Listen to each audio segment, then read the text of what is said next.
Shalom semuanya, selamat datang dalam keluarga Allah. Di ibadah hari ini, Royal Rock yang Adult. Saya percaya hari ini adalah hari yang penuh dengan sukacita karena Allah telah memberikan anugerah bagi setiap kita orang percaya dengan menyatakan kasih dan setianya untuk setiap kita. So mari kita buka hati pada ibadah hari ini.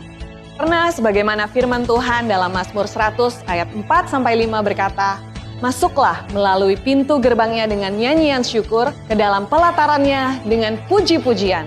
Bersyukurlah kepadanya dan pujilah namanya, sebab Tuhan itu baik. Kasih setianya untuk selama-lamanya dan kesetiaannya tetap turun-temurun. Kita semua adalah anggota keluarga kerajaan Allah. Dan ini adalah berkat terbesar yang dilimpahkan untuk orang percaya oleh kasih karunia Kristus. Jangan merasa cukup untuk menjadi tamu di dalam keluarga. Karena tamu hanya datang dan pergi.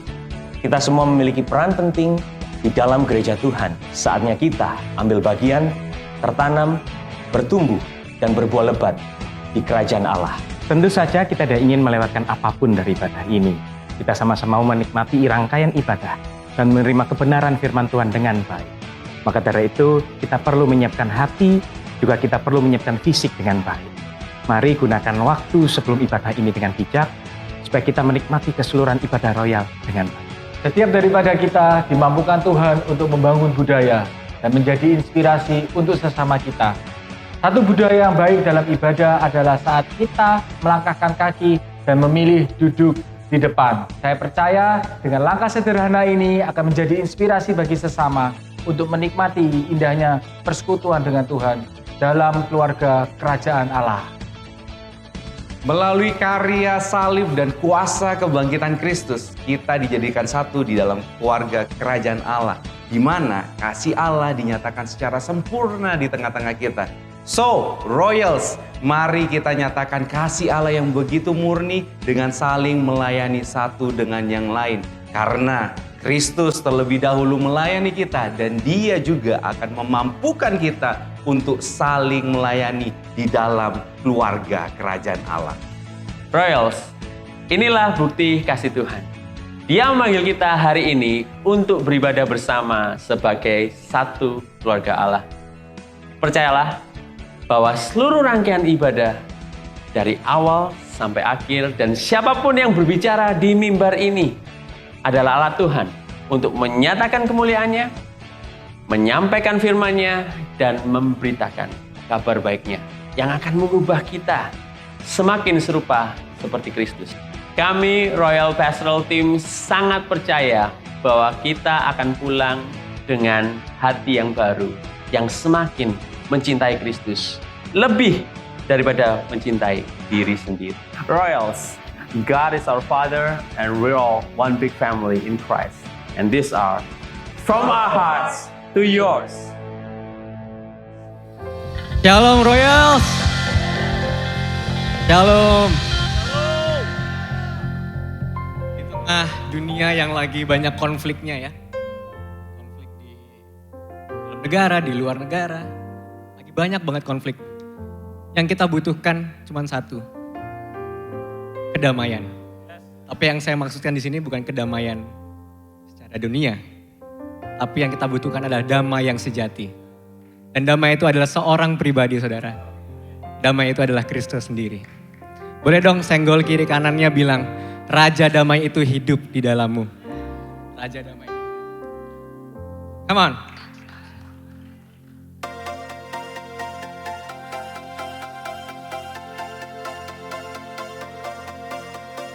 Kau datang ke dunia, Kau selamatkan manusia.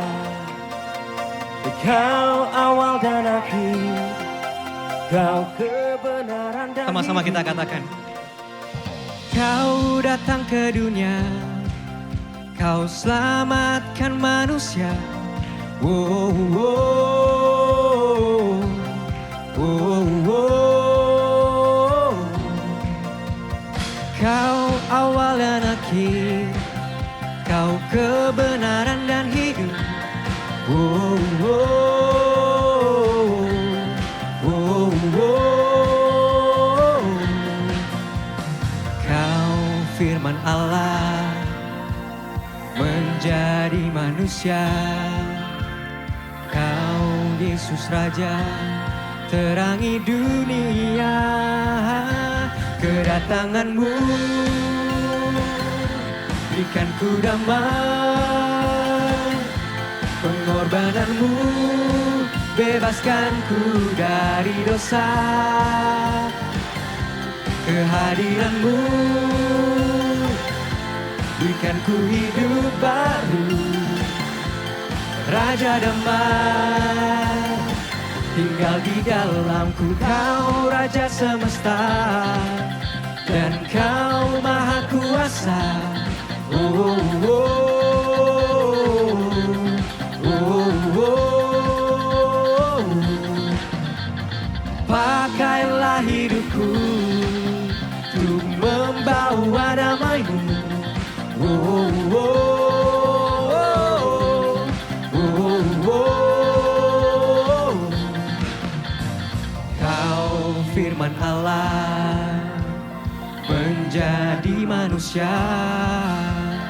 Kau Yesus Raja, terangi dunia. Kedatanganmu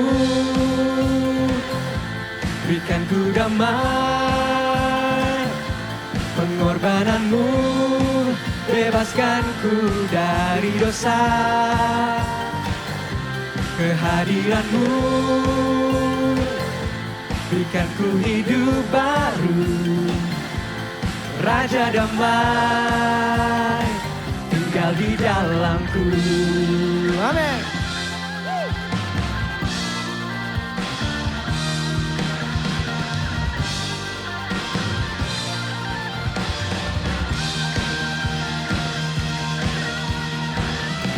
Kedatanganmu berikan ku damai, pengorbananmu bebaskan ku dari dosa. Kehadiranmu berikan ku hidup baru. Raja damai, wow. Kedatanganmu berikan ku damai, pengorbananmu bebaskan ku dari dosa. Kehadiranmu berikan hidup baru. Oh, tinggal di dalamku. Haleluya. Yang semua memuji Tuhan katakan haleluya. Sebab Yesus hadir di tengah kita. Dia memberikan kuasa, amin. Dan kuasa itu ada di dalam saudara, mengalir di dalam kehidupan saudara, amin. Haleluya. Everyone clap your hands.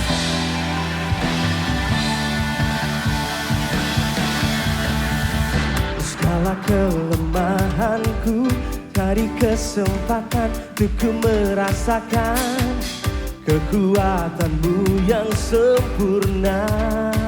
Amin. Dengan segenap hatiku ku percaya hanya kepada-Mu Tuhan. Dari-Mu setiap kemenangan. Mari angkat tangan kita, katakan. Ku berserah, ku beriman, ku nyatakan hanya Kau yang terhebat. Ku akui Kaulah segalanya. Come on Royals. Kau yang ku andalkan, kekuatanku datang dari-Mu. Roh Kudus tinggal di dalamku. Oh, oh. Kau yang terutama, semua yang baik datang dari-Mu. Roh Kudus tinggal di dalamku. Let's sing one more time, go on. Woo! Yes Lord. Kekosongan dalamku, hanya Yesus saja dapat mengisinya. Jadikan ku utuh selamanya. Belenggu dipatahkan, belenggu kau patahkan, hidupku terbebas dari jerat dosa. Kemuliaan bagimu Tuhan. Ku berserah, ku beriman, ku nyatakan hanya Kau yang terhebat. Ku akui Kaulah segalanya. In one voice, come on. Kau yang ku andalkan, kekuatanku datang darimu. Roh Kudus tinggal di dalamku. Kau yang terutama, Kau yang terutama. Semua yang baik datang darimu. Roh Kudus tinggal di dalamku. Thank you Jesus. Sebab hanya Yesus yang kita andalkan, amin. Dia memberikan kuasa. Thank you Lord. Royals, sing it out together. Oh, kuasa-Mu mengalirlah. Oh, ini hidupku hanya bagimu. Oh, kuasa-Mu mengalirlah. Oh, ini hidupku hanya bagimu. Sekali lagi. Oh, kuasa-Mu mengalirlah. Oh, ini hidupku hanya bagimu.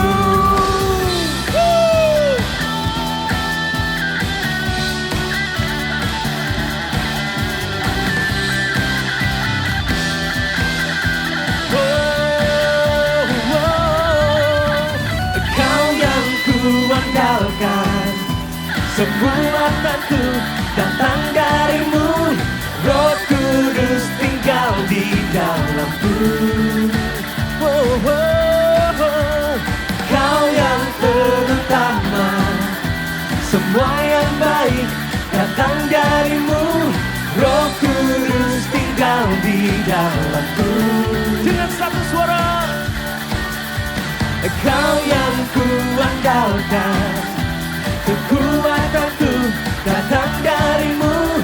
Roh Kudus tinggal di dalamku. Kau yang terutama, semua yang baik datang darimu. Roh Kudus tinggal di dalamku. Hanya Kau ku andalkan, yang terutama. Kau ku andalkan, yang terutama. Yang terutama.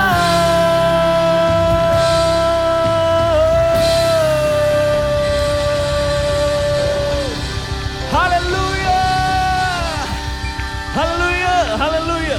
Amin, amin. Silakan duduk Royals. Mari kita dengarkan suara gembala.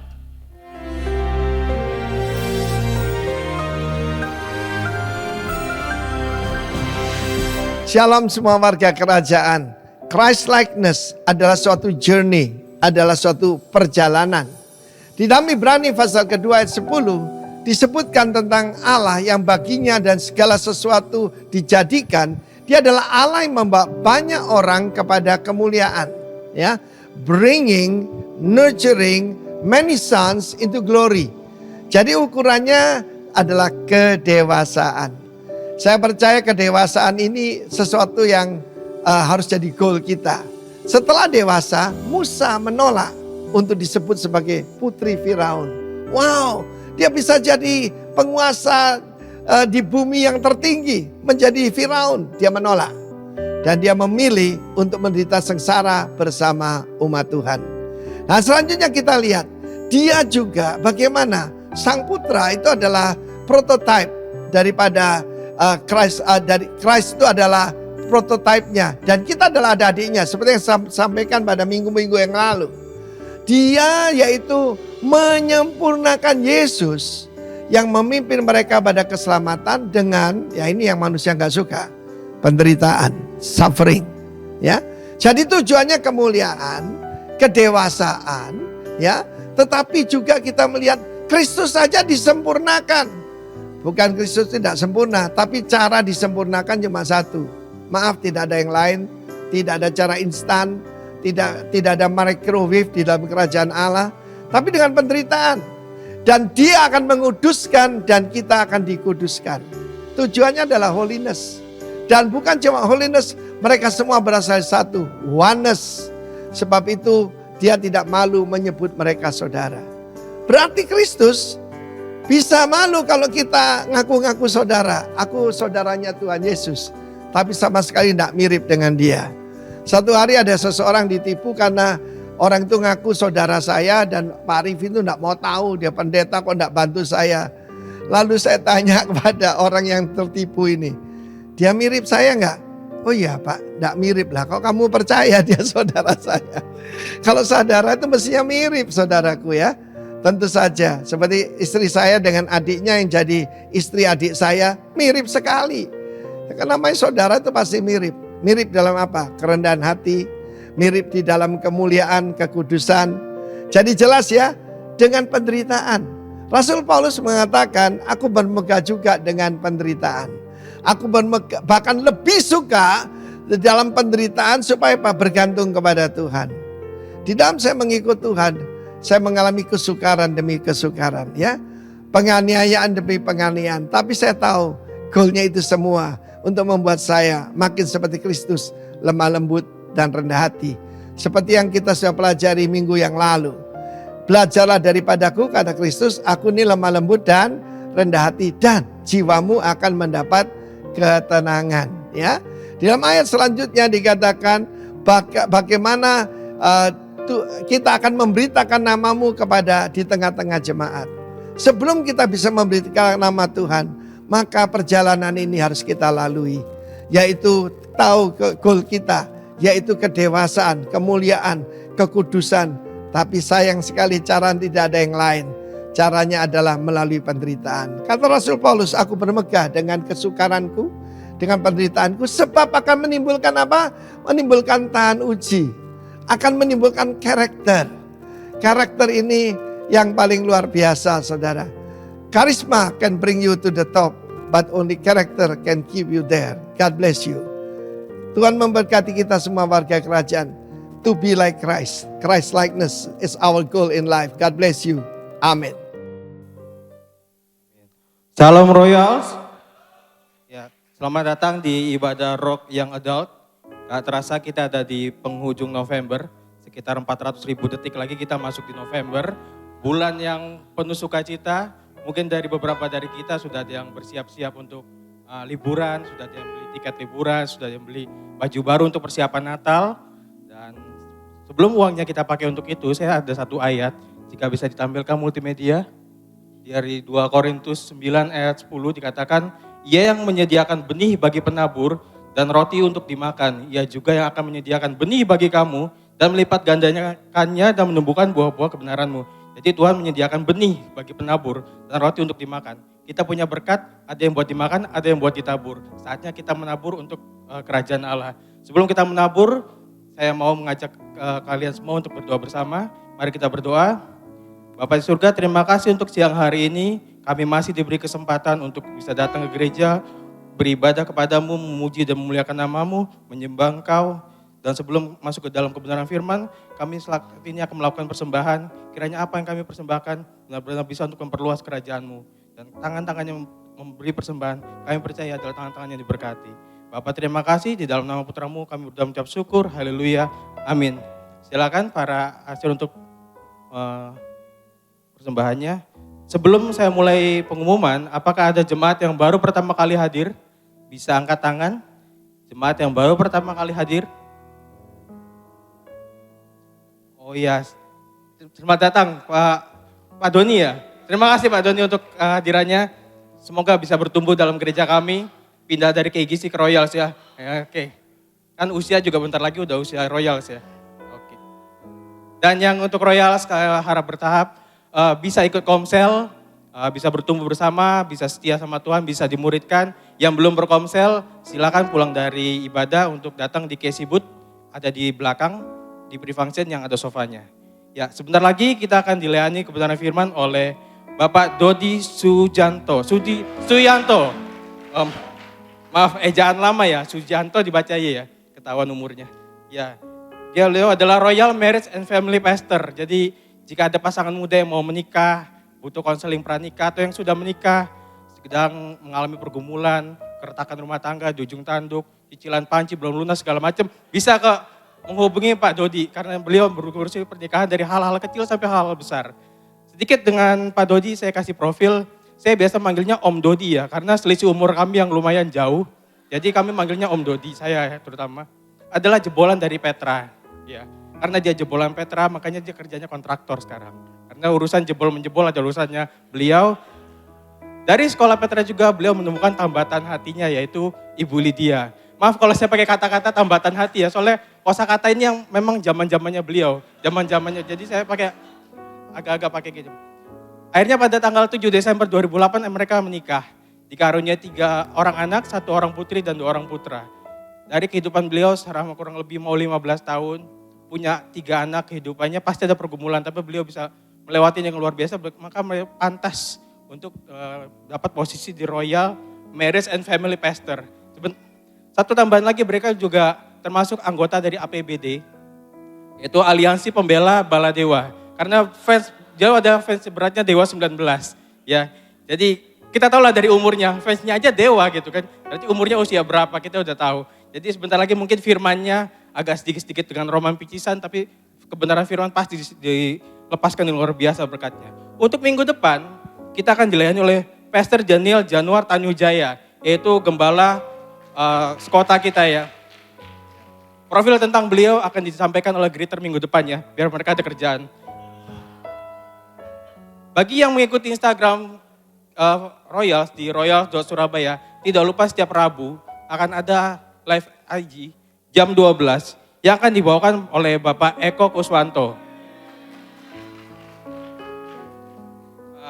Kami mengundang mungkin yang jam makan siangnya ada waktu luang untuk menyematkan diri, mendengarkan live IG sedikit tentang kebenaran firman yang akan disampaikan oleh Pak Eko. Pak Eko ini orang yang sabar, orang yang bijak, pasti akan wise. Siapkan hati dan siapkan tisu, karena suka berebes milih dia kalau lagi sharing. Nangis-nangis sendiri, nggak tahu kenapa. Sabtu akan ada RPM, Royal Prayer Meeting, yang kita adakan sebulan sekali. Saat ini akan diadakan tanggal 2, pukul 1 siang. Kami mengundang semua pelayan dan juga jemaat terutama. Untuk bisa datang ke Royal Prayer Meeting, kita akan bersyafaat doa untuk negara, doa untuk gereja, pemimpin kita. Dan juga bagi jemaat yang punya pergumulan yang ingin didoakan, bisa DM ke Instagram kita. Nanti kita akan doakan di sana. Ya. Berikutnya ada perayaan ibadah Natal sekota, Rock Christmas Celebration dengan tema The Visitation. Kami mengundang seluruh jemaat untuk datang di hari Kamis 14 Desember jam 6:30 malam. Saya ulang, hari Kamis 14 Desember jam 6:30 malam. Jadi semua satelit sekota akan merayakan ibadah di sini. Ya. Tolong catat tanggalnya agar tidak miss. Berikutnya ada Generation Camp. Nah, Generation Camp ini biar akan dijelaskan oleh jemaat yang baru pertama kali hadir tadi. Saya undang ke atas Pak Doni A2, silakan. Oke, Shalom Royals. Saya nggak nyangka ternyata ada sesi stand up comedy sekarang ya, luar biasa. Oke, perkenalkan nama saya Doni A2, saya koordinator KGC Surabaya Sekota. Dan di mana untuk saat ini saya ingin mengumumkan bahwa ada satu camp yang mengukir sejarah, karena ini untuk pertama kalinya KGC dan Rocket bersatu. Ini untuk pertama kalinya dalam sejarah di mana pelayanan generasi Rock Surabaya mengadakan camp generasi berjudul, atau kalau menyesuaikan dengan umur Anda, bertajuk berarti ya. Bertajuk Identity Crisis.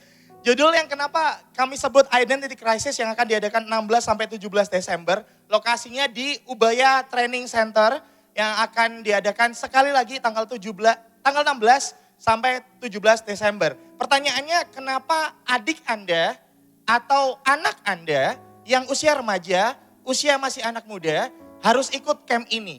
Karena menurut data 98% anak dan remaja mengetahui internet itu apa. 75% di antara mereka menemukan solusi dari internet. Bayangkan jika mereka tidak menemukan Kristus, berarti mereka menemukan Tuhan lain di internet mereka. Bagaimana bisa kita menjadi berkat buat mereka? Satu-satunya cara atau salah satunya cara adalah mengikuti camp generasi ini. Untuk itu kami mengundang untuk ibu dan bapak sekalian, atau lebih tepatnya Koko dan Cece, yang punya anak masih remaja, yang punya anak atau ponakan masih remaja, yang punya tetangga masih remaja, silakan untuk mendaftarkan mereka ke camp kita di Identity Crisis. Karena kami percaya satu hal, bahwa bukan internet yang harusnya ngasih identitas sama anak-anak kita, tetapi Kristus yang ngasih identitas itu sama anak-anak mereka. Dan kenapa ini begitu penting untuk identity ini digembar-gemborkan? Karena kami mau memperkenalkan Kristus pada usia mereka yang masih muda. Karena kami percaya semakin muda mereka mengenal Kristus, semakin berdampak mereka di luar sana. Kemudian camp ini sebesar 300.000 per orang. Loh kok mahal? Karena 300.000 ini bukan hanya sekedar 300.000 dan do nothing. Dan kemudian hanya sebagai sarana prasarana. Tetapi 300.000 ini untuk menunjang mereka-mereka yang kurang punya uang untuk ikut camp kita. Bayangkan, hanya karena gak punya uang 300.000, mereka kehilangan identitas. Untuk itu saya mengundang untuk Om dan Tante di sini, Koko dan Cece di sini, untuk sama-sama mendaftarkan mereka. Kenapa 300.000? Karena ini recently saudara, kami mulai menjangkau ke SMA. Puji Tuhan kami udah masuk di SMA 13. Salah satunya mungkin ada orang tuanya di salah satu di sini. Kami udah masuk ke SMA 13 dan kebetulan memang di camp ini kami subsidi lumayan besar untuk SMA 13. SMA 13 untuk SMP 28 dan kemudian SMA 20 juga. Karena kami udah mulai masuk ke SMA, kami mulai masuk ke sana, mulai memberitakan Injil di sana. Kami mulai hadapan satu dengan satu, berhadapan dengan generasi Z di zaman ini. Untuk itu biaya pendaftarannya 300.000, tapi Anda bisa mendapatkan potongan 50.000 kalau posting di story masing-masing. Tinggal posting di story, dapetin potongan 50.000. Gimana caranya? Tinggal repost digital flyer camp ini di IG Rock Surabaya dan kemudian upload di Instastory masing-masing. Kemudian bagi saudara, saya juga membuka kesempatan untuk Anda mungkin yang merasa, aku udah terlalu tua untuk ini. Atau Anda yang merasa bahwa anakku masih kecil banget, anakku masih Rocky, ngapain aku ikut. Saya membuka kesempatan Anda untuk berkontribusi nyata. Untuk kontribusi, kami akan menjual voucher. Voucher ini mungkin gak bisa ditukarkan dengan apapun. Tetapi dengan voucher ini, Anda akan mengingat, one day ketika Anda mengingat voucher ini, melihat voucher ini, Anda akan melihat bahwa Anda pernah berkontribusi terhadap generasi menemukan Yesus di dalamnya. Untuk itu di dalam voucher ini ada nominal-nominalnya, nanti bisa kami bantu di belakang. Nanti saya akan standby di belakang, bukan di soundman, bukan, tapi di belakang sebelah sana di lobby. Saya akan ada di sana untuk nanya-nanya lebih lanjut, silakan. Dan nominal yang Anda kontribusikan ini sepenuhnya akan digunakan untuk mensubsidi teman-teman yang tidak mampu untuk mengikuti camp ini dan disubsidikan kepada teman-teman yang memang kita punya hati untuk menjangkau mereka. So, tidak ada alasan untuk tidak berkontribusi karena saya percaya Tuhan memberkati Anda untuk Anda jadi berkat bagi generasi di bawah Anda. Saya Doni A2, Tuhan memberkati. Kami panggilkan Kak Trisko untuk sosialisasi Sipsoft. Shalom Royals, perkenalkan saya Trisko. Saya akan memperkenalkan aplikasi yang digunakan oleh Rock saat ini adalah aplikasi Sipsoft. Rock Surabaya bekerja sama dengan PT Pilar Dinamika Integra dalam penggunaan aplikasi Sipsoft untuk pendataan jemaat juga mendukung pertumbuhan dan perkembangan Komsel di Rock Surabaya. Bapak Ibu teman-teman bisa download ini di Google, di Play Store untuk pengguna Android, dan di App Store bagi pengguna iPhone. Next, ketika Bapak Ibu login akan di welcome sebagai tamu. Kenapa sebagai tamu? Karena ketika mau login Bapak Ibu harus punya username dan password untuk masuk, untuk akses ini sendiri. Karena Bapak Ibu masuk sebagai tamu, tamu hanya bisa menikmati 4 aplikasi yang ada di Rock Surabaya. Yang pertama, kita punya fitur event yang sudah berlangsung selama ini teman-teman. Yang kedua, fitur informasi gereja. Untuk fitur informasi gereja, Bapak Ibu teman-teman akan mendapatkan 6 alamat satelit rock yang ada di Surabaya. Juga jam ibadah umum maupun jam ibadah generasi semuanya. Dan rekening persembahan juga tertera di situ. Kita punya rekening 3 rekening, yaitu rekening persembahan umum dan perpuluhan jadi satu, rekening kedua pembangunan, dan rekening ketiga kalau di Royal sebutnya Royal Care. Betul? Itu rekening yang ada di fitur ini tersebut. Berikutnya, nah fitur Nirmi Bapak Ibu terkasih, ini informasi Komsel seluruh yang ada di Rock Surabaya. Jika Bapak Ibu klik ini, maka Bapak Ibu akan terhubung langsung dengan alamat Komsel yang tertera. Sekaligus Bapak Ibu akan dituntun untuk ada di Komsel yang mana dekat dengan tempat tinggal Bapak Ibu. Kalau mau jauh pun, kalau Bapak Ibu mau silakan. Yang penting nyaman aja di Komsel itu. Apa perbedaannya tamu guys dan tanpa login dan login? Bagi tamu, bagi Bapak Ibu yang beribadah tapi tidak berkomsel. Itu disebut tamu. Tapi jika Bapak Ibu yang berkomsel dan jadi jemaat rock, itu bisa login. Apa yang Bapak Ibu dapatkan ketika Bapak Ibu bisa login? Pertama, yang Bapak Ibu dapatkan adalah IKAJ. Bapak Ibu bisa mengupload foto Bapak Ibu sekaligus nama Bapak Ibu tertera dan nomor KAJ Bapak Ibu keluar. Jadi yang nanya-nanya KAJ, kita sudah berpindah dari KAJ biasa ke KAJ elektronik. Jadi ini KAJ elektronik yang kita punya Bapak Ibu terkasih dan tidak perlu takut hilang atau ketinggalan karena dia sudah terintegrasi langsung di HP Bapak Ibu terkasih dan Bapak Ibu buka dan bisa melihat nomor KAJ Bapak Ibu terkasih. Berikutnya kita punya kegiatan sekota, ada juga event-event akan tertulis di situ, akan dimunculkan di situ, akan keluar di aplikasi baik satelit maupun kegiatan Komsel. Dan juga kita punya Today the Fashion Bapak Ibu, kita punya renungan yang Bapak Ibu baca dan kita punya bacaan harian yang ada di situ. Kalau Bapak Ibu lupa hari ini baca apa, bisa buka dan Bapak Ibu bisa lihat. Berikutnya fitur Spiritual Journey, Bapak Ibu terkasih di sini Bapak Ibu bisa melihat, bisa terkoneksi, Bapak Ibu sudah ikut sampai kelas mana. Believer, disciple, son maupun father, jika Bapak Ibu sudah ikut maka akan muncul di situ. Sekaligus ada seminar, kalau ada seminar yang gereja kita lakukan dan Bapak Ibu dapat sertifikat, maka akan muncul sertifikat elektronik di aplikasi atas nama Bapak Ibu masing-masing. Fitur yang berikutnya, fitur Circle Gallery Bapak Ibu ini seperti Instagram. Bapak Ibu bisa posting foto, teman Bapak Ibu bisa like, teman-teman bisa like dan bisa komen. Jadi di Ibadah Raya bisa posting di situ maupun Komsel Bapak Ibu bisa posting di sini. Dan terakhir kami bilang terima kasih, minggu depan Bapak Ibu akan ada informasi lanjutan bagaimana Bapak Ibu bisa login sekaligus bisa memiliki elektronik KAJ elektronik.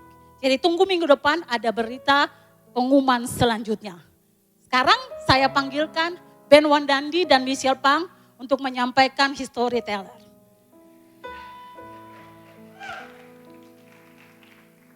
Shalom.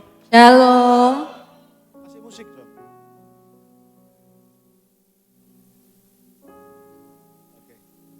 Oke, shalom, selamat siang menjelang siang.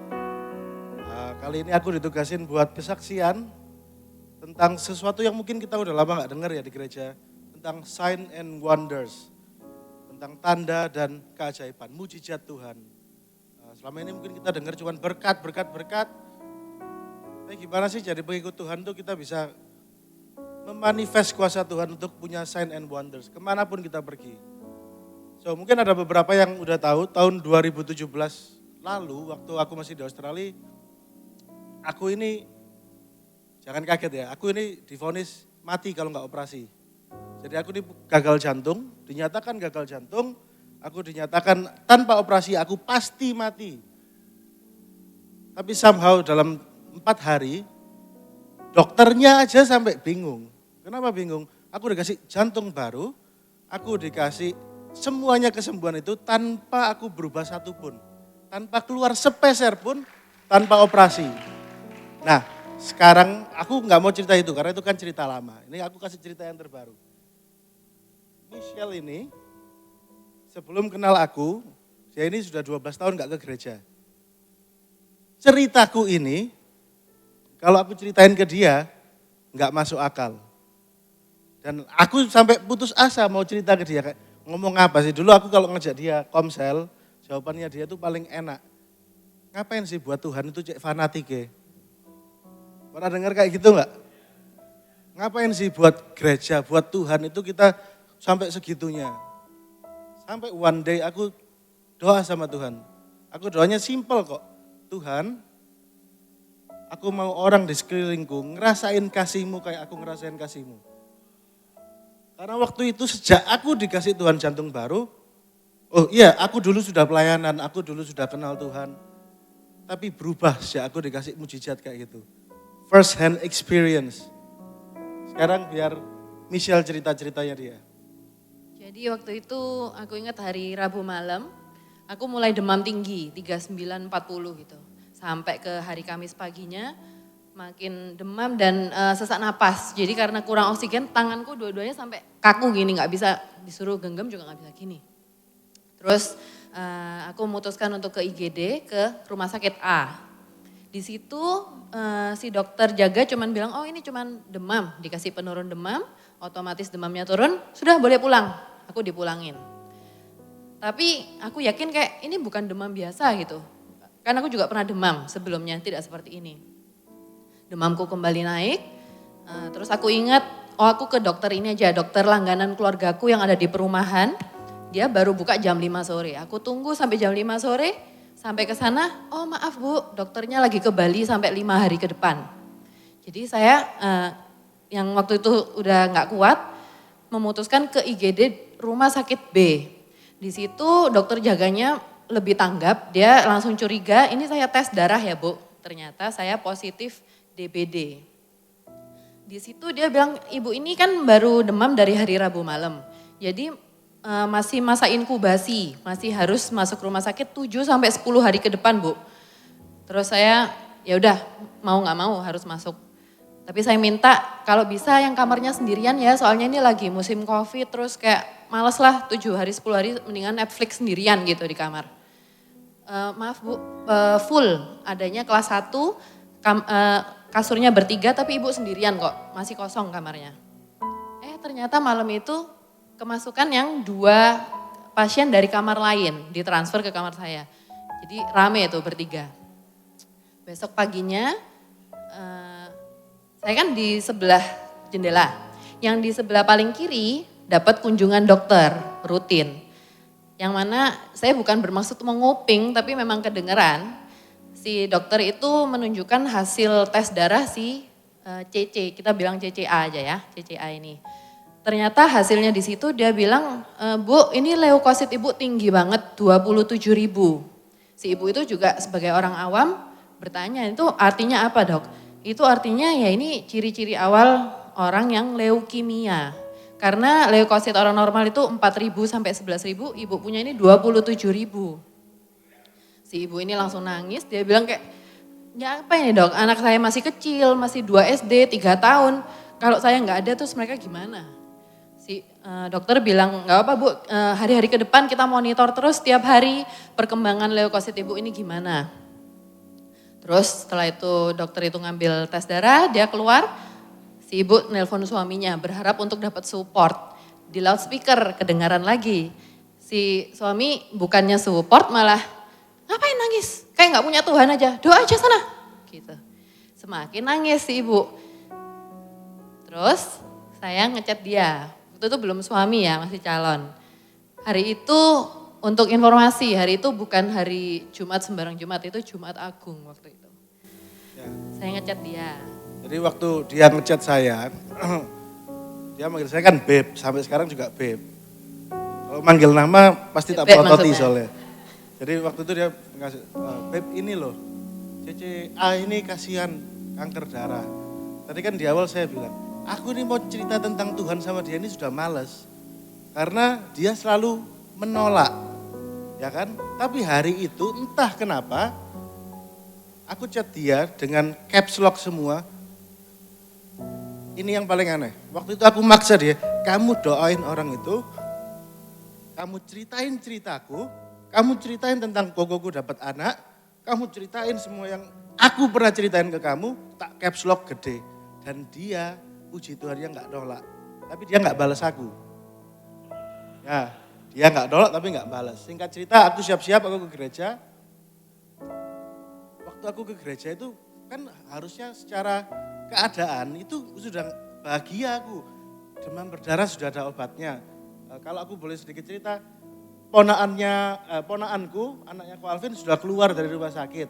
Adikku waktu itu dikasih mujizat, matanya yang tanpa sebab sakit, tiba-tiba Tuhan kasih mujizat. Semuanya baik-baik aja, tapi waktu itu aku masuk, penyembahan dimulai, aku nangis. Dan waktu aku nangis, aku tahu,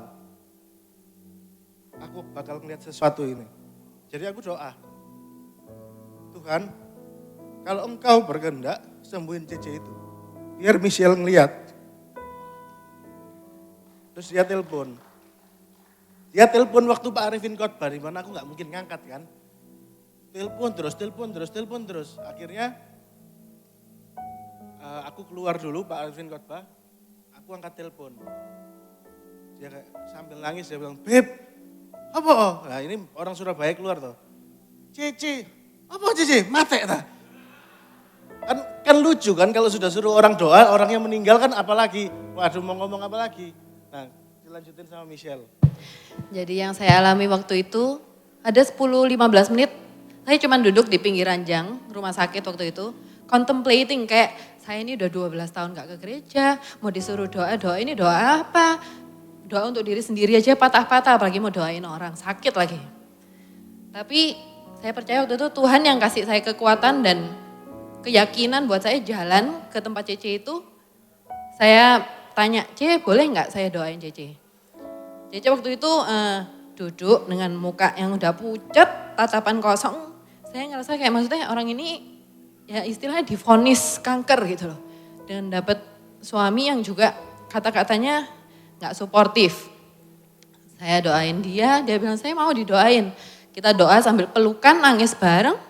Saya doakan Cece bisa pulang hari ini, bisa Jumat Agung sama keluarga di rumah. Tuhan yang angkat segala sakit penyakit Cece dan disembuhkan gitu.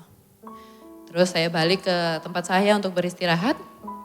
Lanjut waktu itu jam 11 siang, suster kembali masuk. Terus Cece nanya, Sus gimana hasil tes darah saya yang terbaru udah keluar belum? Oh udah Bu, ayo ringkes-ringkes boleh pulang. Loh, ya apa Sus, emang hasilnya gimana? Iya Bu, drop jadi 7.000, perfectly normal in the normal range. Terus habis itu si Cece ini juga gak percaya kan, mau lihat hasilnya print-printannya mana. Oh belum di print Bu, masih di lab.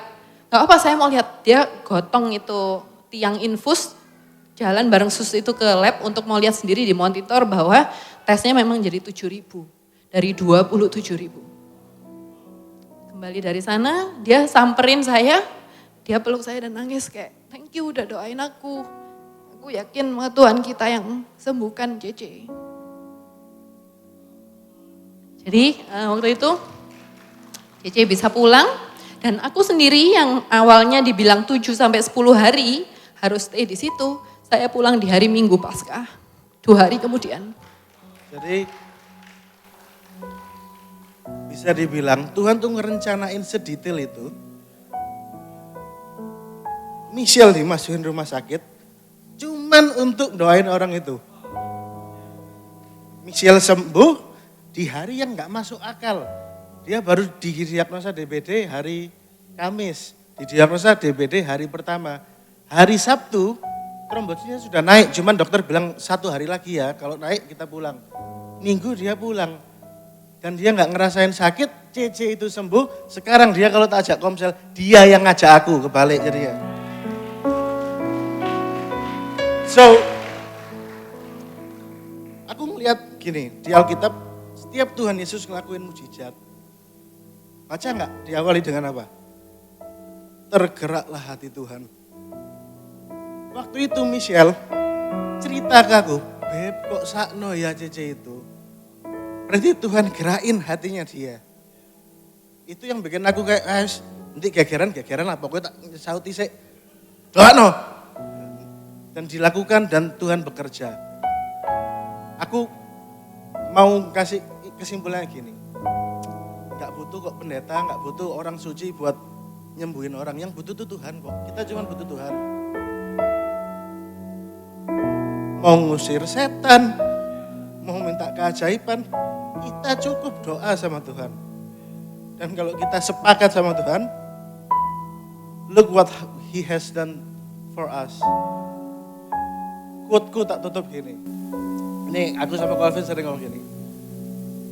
Until you move me, I'll be still.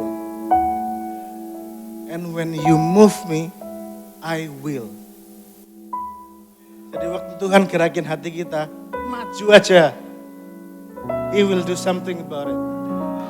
Oke, sekian kita. Terima kasih.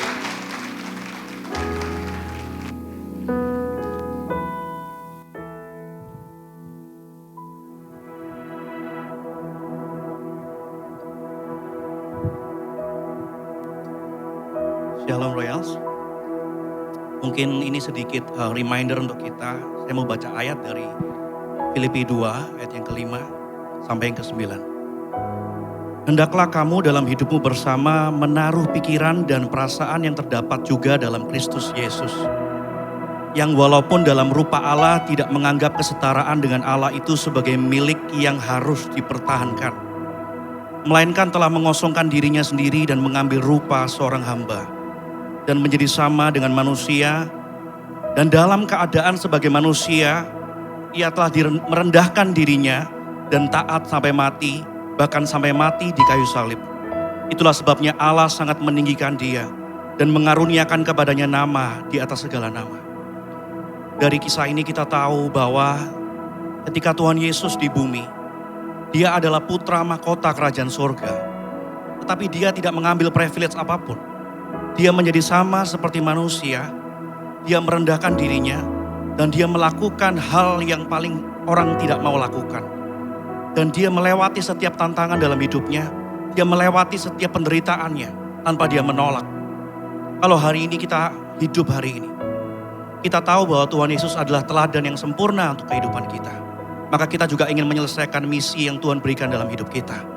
Dan kita tahu akhirnya ketika Tuhan Yesus naik ke surga, dia ditinggikan di tempat yang paling tinggi karena dia merendahkan diri menjadi hamba. Haleluya. Let's worship Him.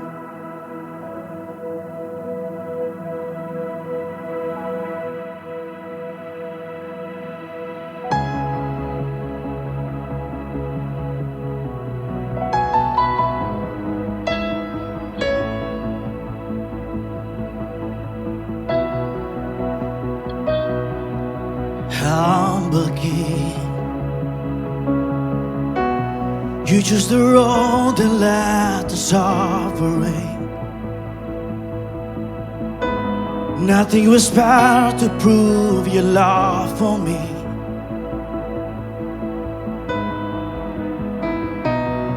But the mystery, yet the final bride became eternity. What we had lost forever you redeemed. Oh, Hosanna, Hosanna in the highest forever. Hosanna, Hosanna.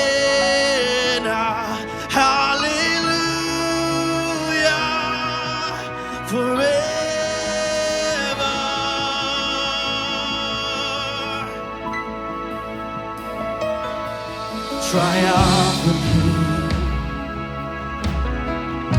the Lamb who was slain, who rose in majesty. There's never a heart beyond your victory. You are the one that we are welcoming. You are the one that we are welcoming. Oh, Hosanna,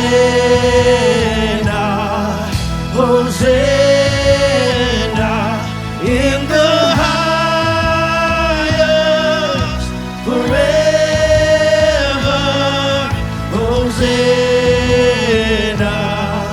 Hosanna, hallelujah, forever. Hosanna, Hosanna in the highest forever. Hosanna, Hosanna, hallelujah, forever.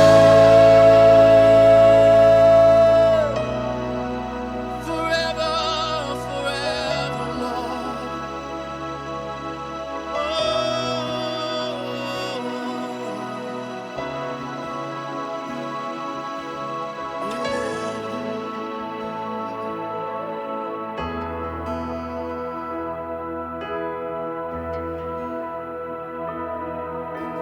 Blessed is he, blessed is he who come in the name of the Lord. Join us and sing, Jesus is King, you reign forevermore. Blessed is he, blessed is he who comes in the name of the Lord. Join us and sing, Jesus is King, he reigns forevermore. Blessed is he, blessed is he who comes in the name of the Lord. Join us and sing, Jesus is King, he reigns forevermore. Hosanna, Hosanna in the highest forever. Hosanna, Hosanna, hallelujah, forever. Hosanna, Hosanna in the highest forever. Mari semuanya katakan.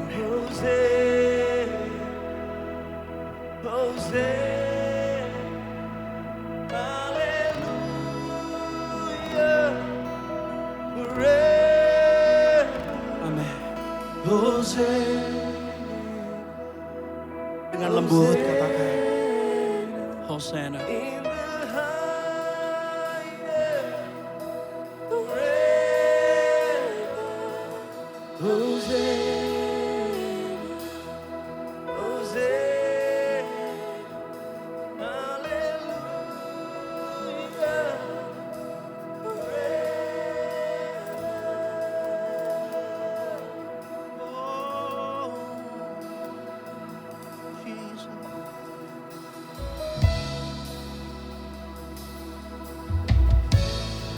As we worship Him more,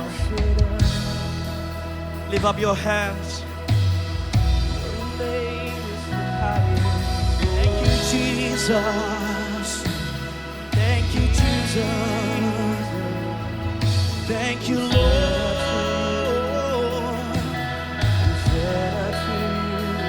We live to worship you, God.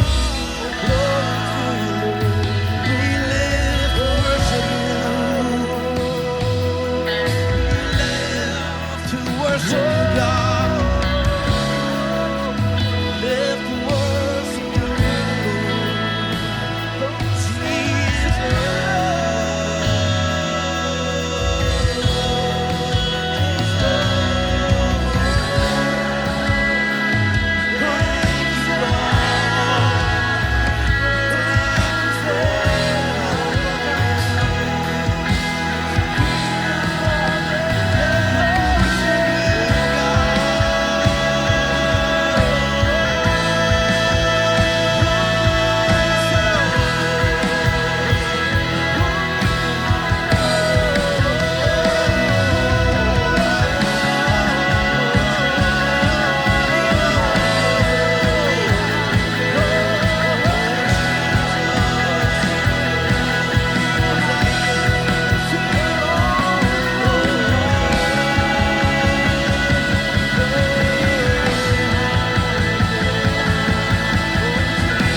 and I surrender all,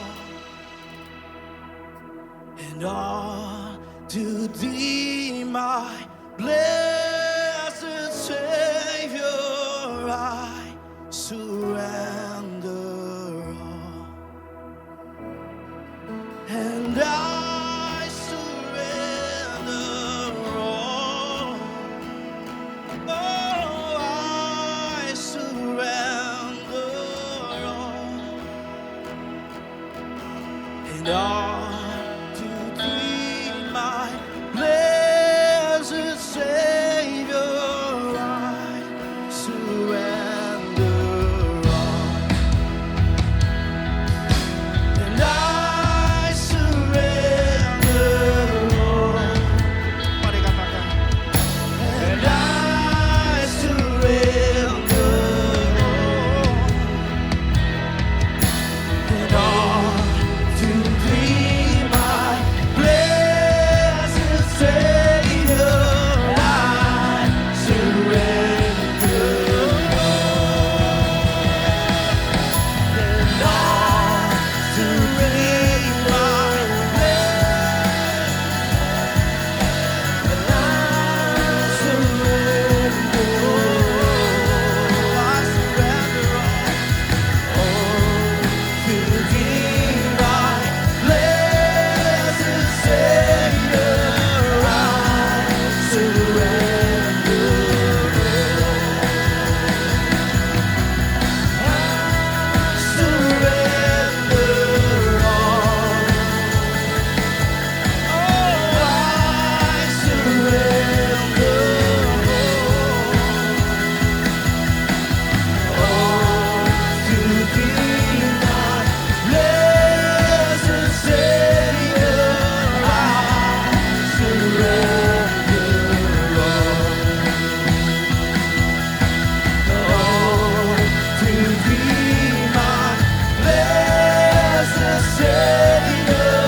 Terima kasih Bapak untuk setiap berkat kemurahan yang Tuhan sudah berikan bagi kami ya Bapak sampai dengan hari ini.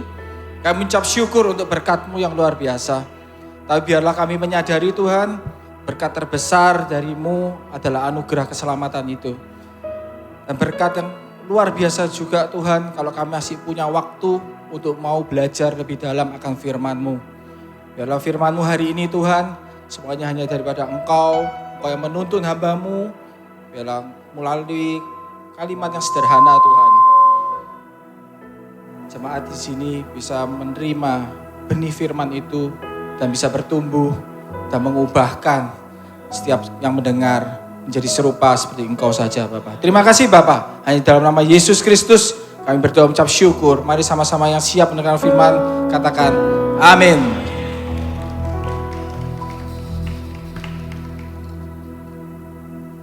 Ya, selamat pagi, shalom saudara.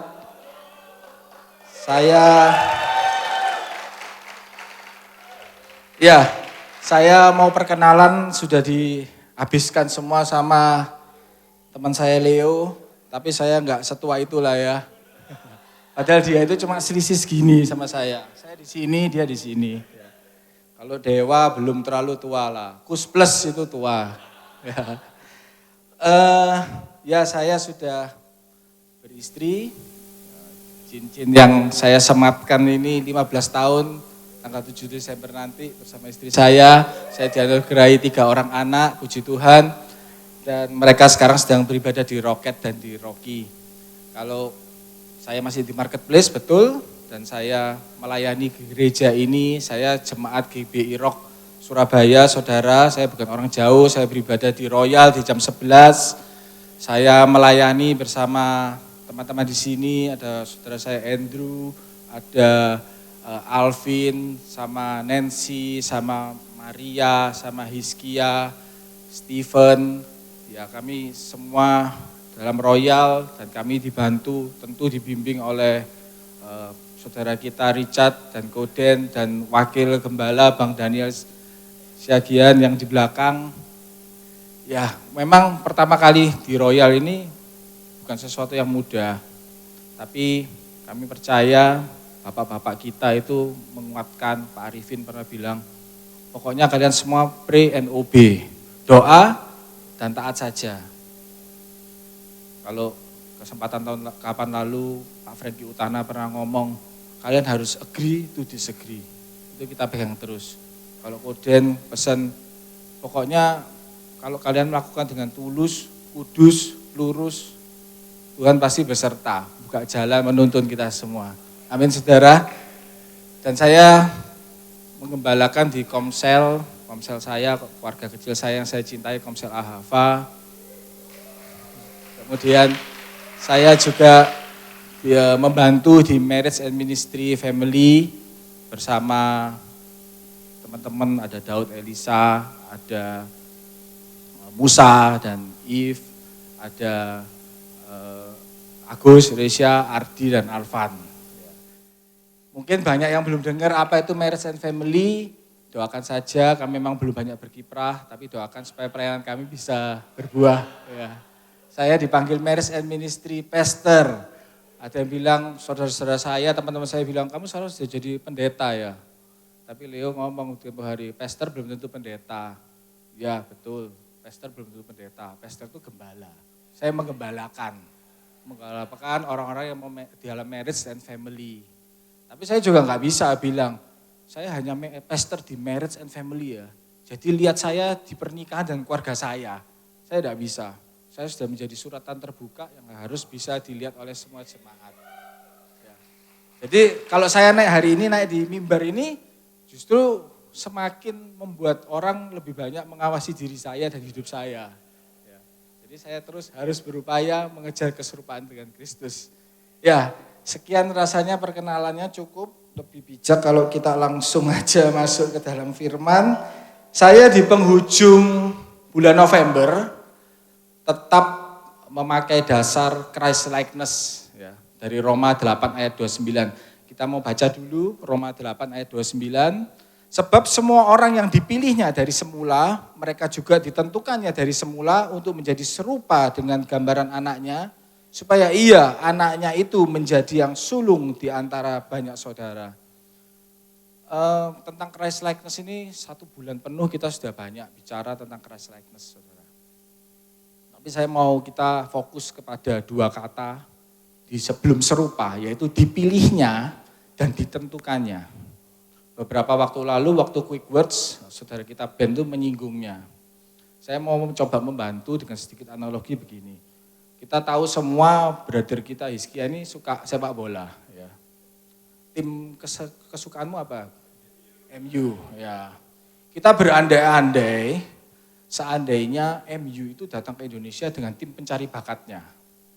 Kemudian dia ke Jakarta, keliling, ke Tegal, Jogja, Mojokerto, ke Surabaya, ketemu sama Hizkia. Kemudian Hizkia ini dipanggil, dipilih untuk menjadi pemain utama MU dengan kontrak 10 tahun ke depan. Senang ya? Istri dan anak bisa dibawa. Sekolah di sana, enak. Gaji bintang, pemain utama. Dia dipilih, otomatis ketika dia kontrak, dia ditentukan untuk menjadi pemain MU dan dia harus membawa nama MU sebaik mungkin. Kemanapun dia pergi, dia adalah pemain MU. Dimanapun dia berada, dia membawa bendera MU.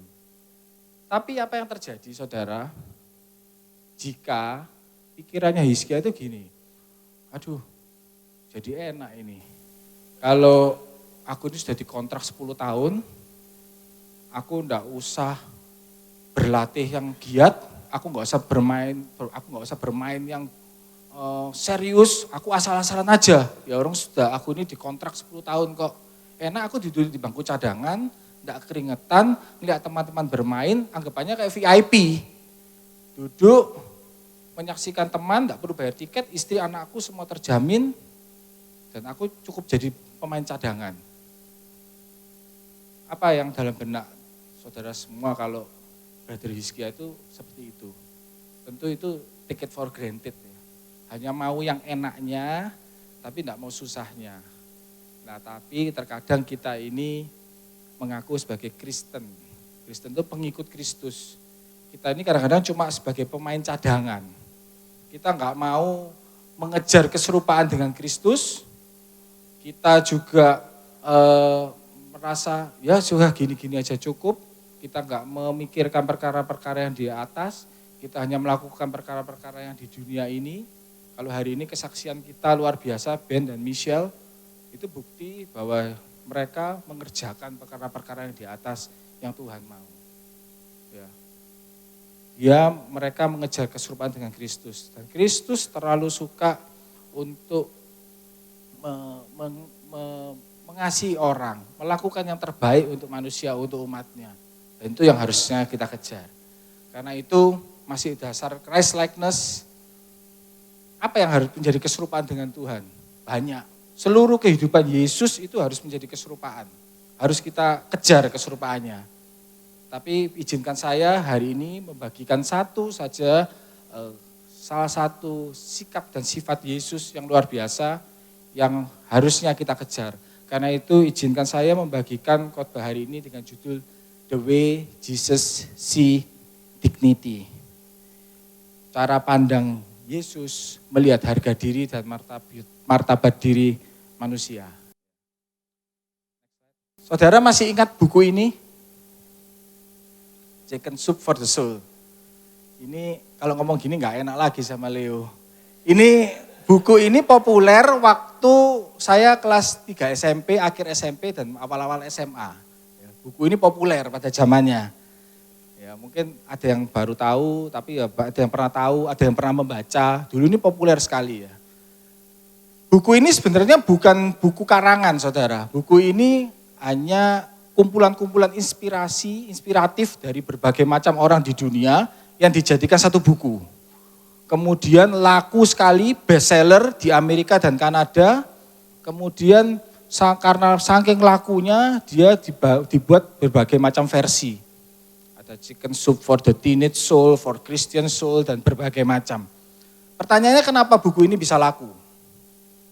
Karena dunia ini dunia yang penuh dengan, semakin lama semakin penuh dengan kebencian. Orang semakin lama semakin merendahkan satu yang lain, menghancurkan, mendominasi, mengejek, dan melakukan hal-hal yang buruk kepada sesamanya. Saling ingin menguasai sesamanya. Tetapi buku ini menjadi buku yang menyegarkan bagi orang membacanya, memberi semangat kembali, menguatkan kembali. It's like a bowl of chicken soup. Ya, kita Kita tahu kalau sup ayam itu kalau di berbagai macam dunia itu dicari kalau orang lagi nggak enak badan. Ibu-ibu baru melahirkan, orang capek, semua cari chicken soup dengan versi kulinernya sendiri. Ya. Tubuh bukan hanya butuh itu, tapi jiwa kita itu juga butuh hal-hal yang menguatkan, yang menggairahkan kembali, yang memberi semangat, menjadikan orang itu bangkit kembali semangatnya. Karena itu buku ini menjadi laku. Dan inilah yang Yesus lakukan bagi kita umat manusia. Dia terlalu suka untuk mengangkat dan menaikkan harga diri dan derajat kita. Martabat diri kita itu menjadi penting baginya. Dari tadi saya bilang tentang harga diri dan martabat. Apa sih harga diri dan martabat itu? Di sini nih ada diagram Maslow ya, ahli psikolog. Kalau kebutuhan manusia yang paling bawah itu kebutuhan dasar. Makanan, minuman, rumah, tempat tinggal. Kita kalau di SD diajari sandang, papan, pangan. Sedangkan harga diri itu di nomor 2 dari atas. Orang tuh butuh harga diri. Jadi harga diri itu melebihi rasa haus dan rasa lapar. Kalau orang Jawa itu kalau ngomong langsung cespleng. Ora paten aku. Gitu ya, ora paten aku, orang mangan tekan dene. Saya enggak peduli. Saya harga diri saya terinjak-injak. Saya enggak butuh apapun dari dia. Karena itu menyangkut harga diri. Harga dirinya terusik.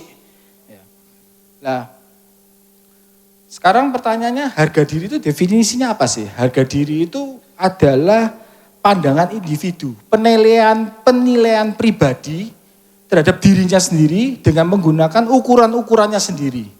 Ya, ada orang yang mengukur dirinya itu, aku ini hebat, aku ini luar biasa, aku ini performaku itu excellent. Maka dia akan menjadikan dirinya itu percaya diri. Dia akan begitu bangga dengan dirinya. Tetapi orang-orang seperti ini bahaya kalau dia over PD, dia akan menjadi orang yang sombong, congkak, pongah dalam pergaulannya. Tapi ada juga orang yang merasa dirinya itu mengukur dirinya itu rendah. Saya ini tidak berarti, I'm nothing, saya ini bukan apa-apa, saya ini tidak sempurna. Kondisi saya seperti ini, keluarga saya seperti ini. Dan dia akan menjadi orang yang minder dan akan menjadi orang yang menarik diri. Nah, ukuran apa yang paling banyak dipakai? Yang pertama, ukuran dunia yang paling banyak dipakai adalah ukuran finansial. Mantan Menteri Indonesia itu pernah bilang begini, martabat manusia Indonesia itu lebih banyak dilihat dari hartanya. Siapa kaya dihormati, siapa tidak kaya tidak dihormati. Maka tidak heran kalau di negara ini selalu banyak terjadi korupsi, pemalakan dan sebagainya. Karena dia hanya menuju pada tujuannya yaitu finansial, untuk mengangkat harga dirinya, tanpa melihat sebuah prosesnya. Ada lagi yang karena ukuran yang dipakai itu ukuran kepandaian dan pendidikan, ya, bangga dengan titel-titelnya. Saya ini pernah dapat bingkisan kelahiran anak 1 bulan. Kemudian saya baca dari siapa ini? Doktor namanya STMT, MH, MSc. Saya ini bingung, saya ini sekolah cuma S1. Saya enggak sekolah sampai S3, saya enggak punya teman-teman yang luar biasa seperti gini titelnya. Sampai saya ini telepon sama yang penjual kuenya. Ini siapa ya? Sorry mau tanya, ini saya dapat ini dari siapa? Oh ini orang yang ini, rumahnya di ini, pekerjaannya ini. Saya baru ngeh, oh iya. Memang dia ini sangat suka sekali sekolah, dia menggelar titel. Karena bagi dia dalam pekerjaannya ini penting. Dia dengan semakin banyak titel, dia semakin percaya diri, dia semakin akan mudah untuk menjual, memasarkan apa yang dia lakukan. Ada lagi yang mematoknya itu dengan prestasi, piagam, makanya di rumah itu piagamnya banyak, jejer-jejer piala dan sebagainya. Ada lagi ya kalau di Indonesia itu karena pangkat jabatan, keturunan jelata, ningrat, darah biru, bangsawan, proletar, banyak sekali yang dipakai oleh patokan-patokan yang dipakai. Juga ada lagi yang mematok berdasarkan penampilan dan kemolekan diri. Dia merasa ukurannya saya ini, tampan saya ini segini, kecantikan saya ini segini. Dan dia akan merasa percaya diri dengan busana-busana yang dipakai. Dia merasa dengan branded ini dia menjadi secure.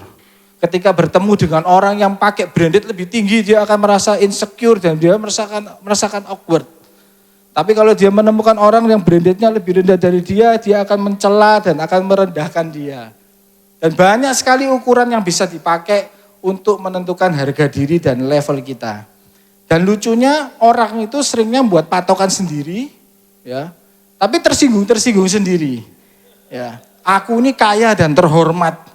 Maka dia akan begitu marah dan tersinggung kalau didudukan di kursi di belakang di sebuah pesta. Atau aku ini terhormat, kenapa kok dijemput sama mobil biasa? Harusnya aku ini pakai dengan mobil mewah. Dia akan tersinggung sendiri. Atau kalau dia patokannya di penampilan, dia akan merasa ketika ada bertemu berpapasan, ya, cewek dengan cewek biasa berpapasan, terus yang papasannya itu cepat matanya, set bawa tas, set gitu. Waktu itu dia merasa insecure mungkin, karena waktu itu ada yang nggak pas dengan penampilannya, dan dia menjadi insecure, karena patokan yang dipakai itu adalah patokan penampilan. Jadi bagaimana kita menyikapi ini? Firman Tuhan menyikapi harga diri itu dengan dua pandangan. Ketika seseorang itu merasa dirinya itu hebat, dia merasa dirinya itu luar biasa dan congkak, merasa percaya dirinya melebihi yang luar biasa, maka dia mengingatkan dalam Yakobus 4 ayat 6, tetapi kasih karunia yang dianugerahkannya kepada kita lebih besar daripada itu. Karena itu ia katakan Allah menentang orang yang congkak, tetapi mengasihani orang yang rendah hati. Yesus berulang kali selalu menyatakan bahwa dia sangat menyukai orang yang rendah hati. Kadang juga kita ini ada orang yang merasa bangga dengan prestasi-prestasinya, dia mencapai tingkat karir, kekayaannya dari nol tiba-tiba kemudian menjadi kaya, kemudian dari nol dia mencapai pangkat yang tinggi, prestasi yang tinggi, akhirnya dia merasa layak harus dihormati, kemudian muncul kesombongan. Maka dalam Lukas 17 ayat 10, demikian jugalah kamu apabila kamu telah melakukan segala sesuatu yang ditugaskan kepadamu, hendaklah kamu berkata, kami adalah hamba-hamba yang tidak berguna. Kami hanya melakukan apa yang kami harus lakukan. Jadi ini prinsip stewardship. Ya. Kita ini hanya pengelola, jadi kita ini hanya hamba. Suatu saat kalau kita memakai patokan itu, ukuran itu untuk kita pakai, dan kemudian suatu saat itu diambil oleh pemiliknya, Bapa di sorga. Jadi jangan memakai ukuran-ukuran itu untuk menjadikan kesombongan bagi diri kita sendiri. Tapi juga ada orang yang berkebalikannya. Kalau orang itu merasa dirinya itu tidak berguna, tidak bermakna, gagal, tidak sempurna. Tuhan Yesus juga mengingatkan dalam Matius 10 ayat 29 sampai 31.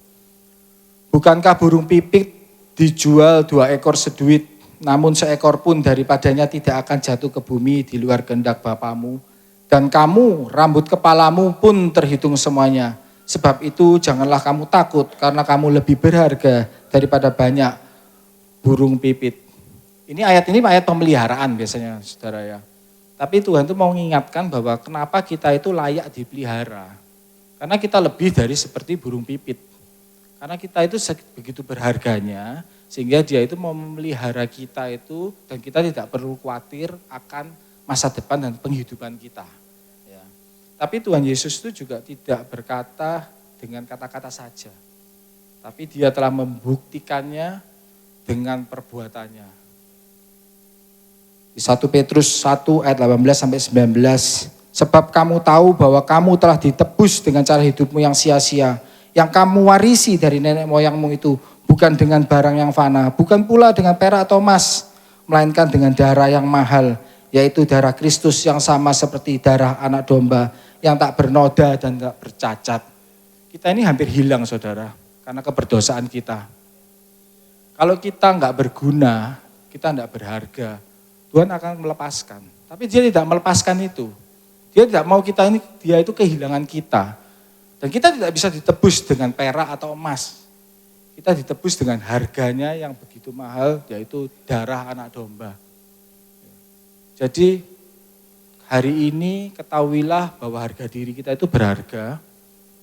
lakukan yang optimal, semua talenta, semua yang ada dalam diri saudara, untuk kita optimalkan setiap potensinya, supaya rencana Allah atas diri kita bisa tergenapi. Jadi jangan sampai kita itu merasa rendah dan kita tidak melakukan semua apa yang sudah Tuhan beri anugerahkan pada kita ini, dan kita do nothing. Kita begitu berharga bagi Tuhan. Saudara tahu Coca-Cola? Ini minuman kesukaan saya, kesukaannya Pastor Andrew. Ya. Kalau minum ini yang ngomel istri biasanya, dan satu lagi, saudara kita Richard ini selalu ngomong, jok manis-manis, selalu gitu ya. Ya. Suatu hari saya ini makan di soto di Embong Malang depan Gosgate, saudara ya. Makan soto, saya lihat minumnya kok enak, Coca-Cola. Saya beli Coca-Cola. Saya makan soto sambil minum Coca-Cola dengan es batu. Selesai makan, saya bayar soto. Kalau di tempat itu soto bayar sendiri, minum bayar sendiri. Saya ditagih 11.000. 10.000 untuk Coca-Cola, 1.000 untuk es batu. Di lain kesempatan, saya makan di sebuah rumah makan. Ada lemari es pendingin. Di dalamnya ada berjejer kaleng-kaleng Coca-Cola. Kelihatan dingin, menggoda, mengembun. Saya beli, saya makan, saya minum. Di akhir makan, saya ditagih 20.000. Suatu kesempatan saya pernah juga makan di sebuah hotel, tetap minumnya Coca-Cola. Saya pesan Coca-Cola, pelayannya datang, membawa kaleng Coca-Cola, membawa gelas kristal, gelas bening, ditaruh di meja, kemudian di tangan pelayan ini ada serbet putih bersih, dijejarkan di sebelah gelas, kemudian kaleng Coca-Colanya dibuka, didemonstrasikan, sengaja saya rasa ya, kemudian dituangkan dalam gelas, buihnya keluar. Selesai makan saya ditagih 75.000. Menurut saudara ya, apa yang membuat Coca-Cola yang dengan rasa yang sama, kemasan yang sama, di pabrik yang sama, semuanya sama, dihargai berbeda? Tempat jualnya, ya karena lingkungannya. Di lingkungan yang satu Coca-Cola ini dihargai murah, di satu lingkungan yang lain Coca-Cola ini dihargai mahal. Apa yang mau saya sampaikan saudara? Jangan saudara itu mau diombang-ambingkan dengan segala lingkungan, dengan segala komunitas yang ketika itu saudara berada di situ. Ketika di sini saudara diombang-ambingkan dan saudara merasa harga diri saudara itu nothing.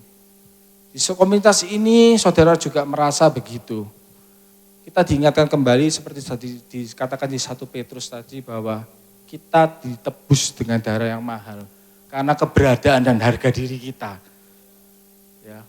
Jadi tetap kerjakan yang terbaik, kerjakan yang teroptimal untuk kemuliaan Tuhan karena itu adalah anugerahnya yang luar biasa.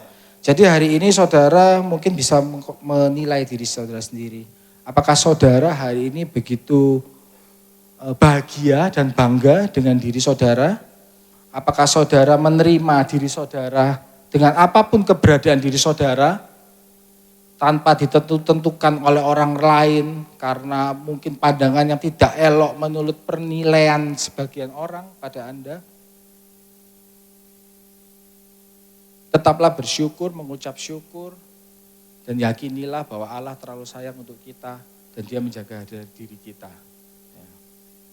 Tapi Tuhan juga tidak hanya berbicara tentang harga diri kita sehari-hari, tapi Dia juga mempraktekkan yang harus kita kejar, Christ likeness seperti ini yang harus kita kejar. Ya. Bagaimana ketika kita berjumpa dengan orang-orang yang bersalah di sekitar kita. Karena hidup ini, di dunia ini terlalu banyak orang yang bersalah kepada kita. Terlalu banyak orang bersalah yang hidup di dunia ini. Mari kita baca Yohanes 8 ayat 1-11. Saya baca yang ganjil, saya minta saudara bantu untuk membaca ayat yang genap. Judul perikopnya perempuan yang berzina. Tetapi Yesus pergi ke Bukit Zaitun, ayat 2.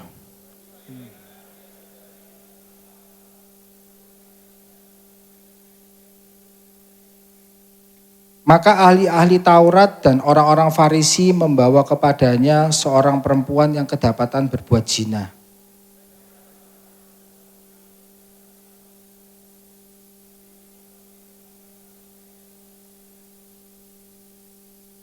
Musa dalam hukum Taurat memerintahkan kita untuk melempari perempuan-perempuan yang demikian. Apakah pendapatmu tentang hal itu?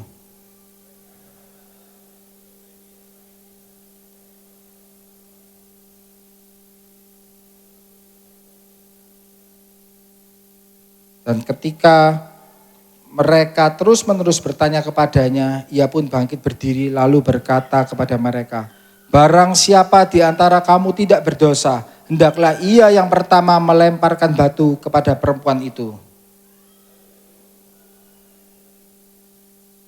Tetapi setelah mereka mendengar perkataan itu, pergilah mereka seorang demi seorang, mulai dari yang tertua. Akhirnya tinggallah Yesus seorang diri dengan perempuan itu yang tetap di tempatnya.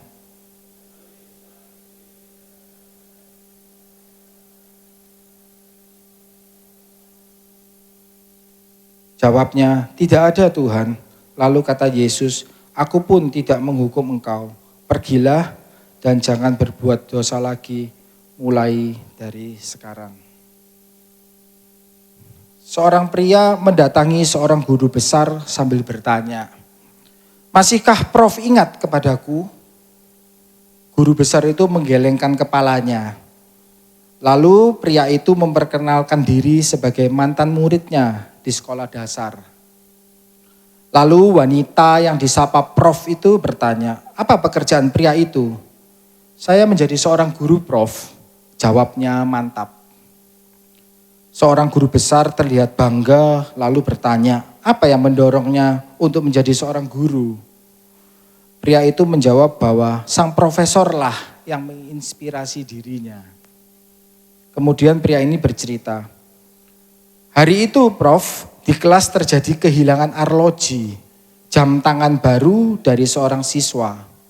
Akulah yang mencurinya. Setelah siswa itu melapor kepadamu, engkau langsung menutup pintu kelas, mengumumkan kehilangan itu dan meminta kami untuk menutup mata. Lalu kau memeriksa kantong kami satu persatu. Dan kau menemukan arloji itu ada padaku, lalu mengambilnya, kemudian melanjutkan memeriksa semua siswa di kelas.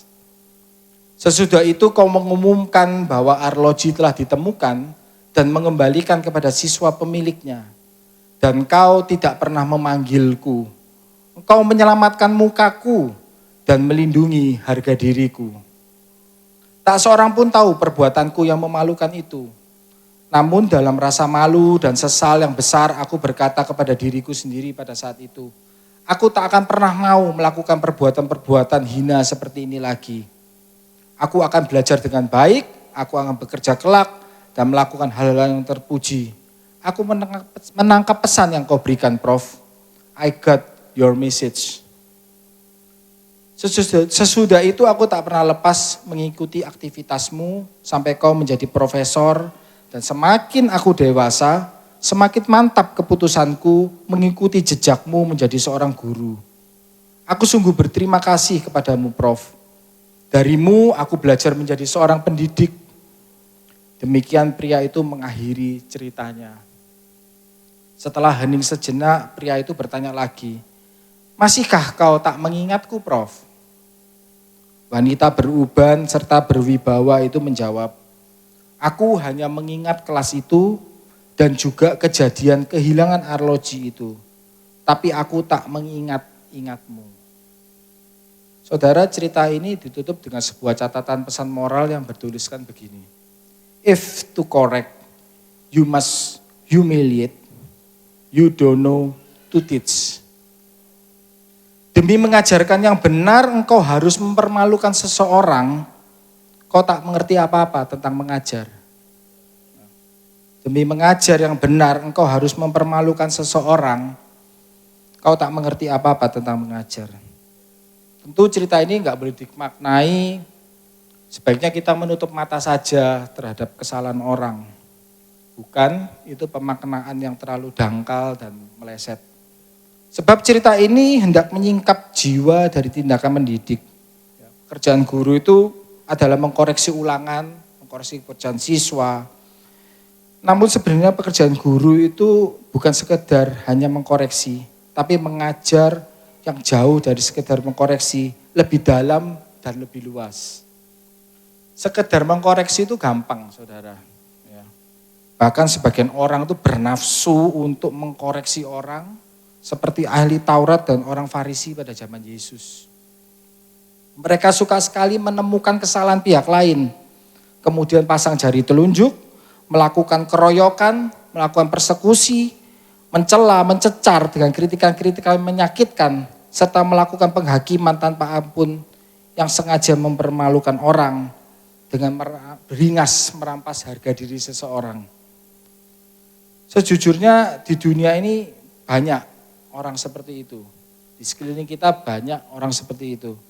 Itu juga yang tercermin dari kasus perempuan yang ketahuan berzina di Injil Yohanes 8 tadi yang kita baca.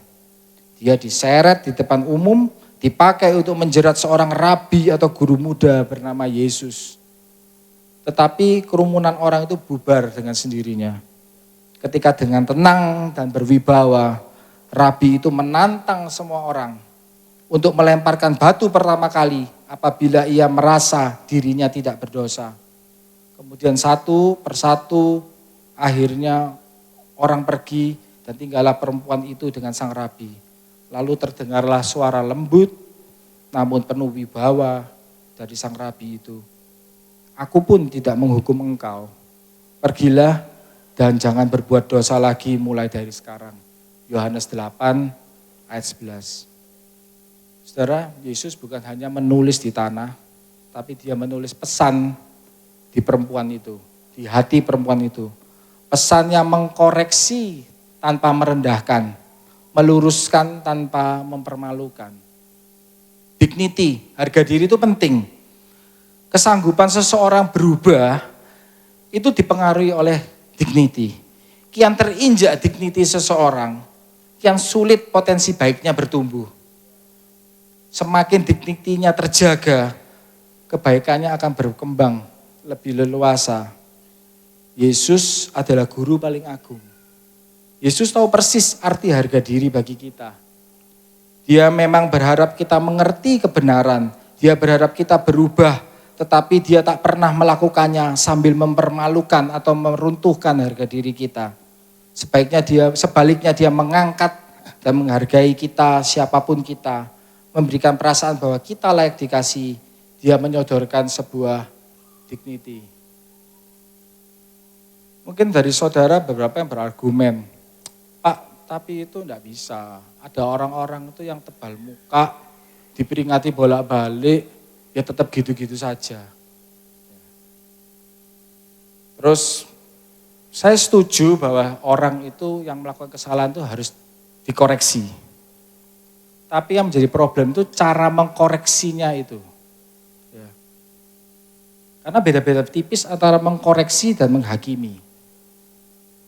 Saya kasih indikator satu, bagaimana kita tahu bahwa kita itu sedang benar-benar dalam mengkoreksi. Dasarnya, indikatornya adalah kasih. Kasih di mana kita betul-betul kasih kepada orang itu dan kita mengharapkan orang itu mengalami pertobatan dalam hidupnya. Kita remuk hati supaya orang itu berbelok dari kejahatannya menuju pada kebenarannya. Jadi kita tidak bisa memungkiri buah yang keluar dari diri kita. Kalau memang dari diri kita ini memang niatnya menghabisi dan menghakimi, pasti akan dirasakan oleh orang itu bahwa kita ini memang menghakimi. Tapi kalau memang dari dalam hati kita ini, dasar kita ini adalah kasih memang untuk supaya orang itu bisa berubah, pasti buahnya akan dirasakan oleh orang tersebut. Dan saya yakin pertobatan itu akan terjadi pada orang tersebut. Tapi mungkin juga kita bilang, wah itu kan kasus orang zina. jarang di Surabaya ada ketahuan orang zina terus dipersekusi.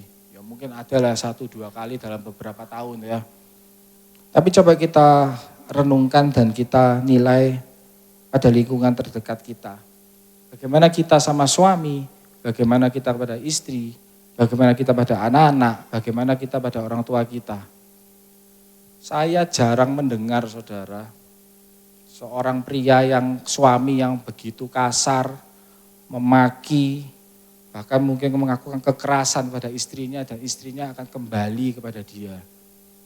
Saya juga jarang mendengar seorang istri yang terlalu cerewet di depan suaminya, menyebabkan suami itu menjadi bertobat dan kembali kepada keluarganya.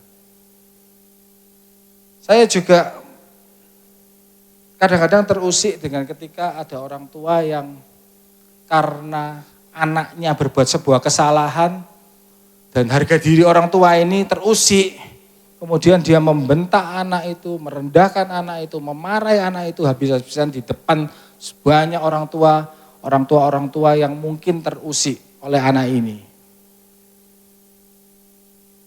Saya tidak percaya kalau anak itu ketika direndahkan potensi baiknya akan keluar.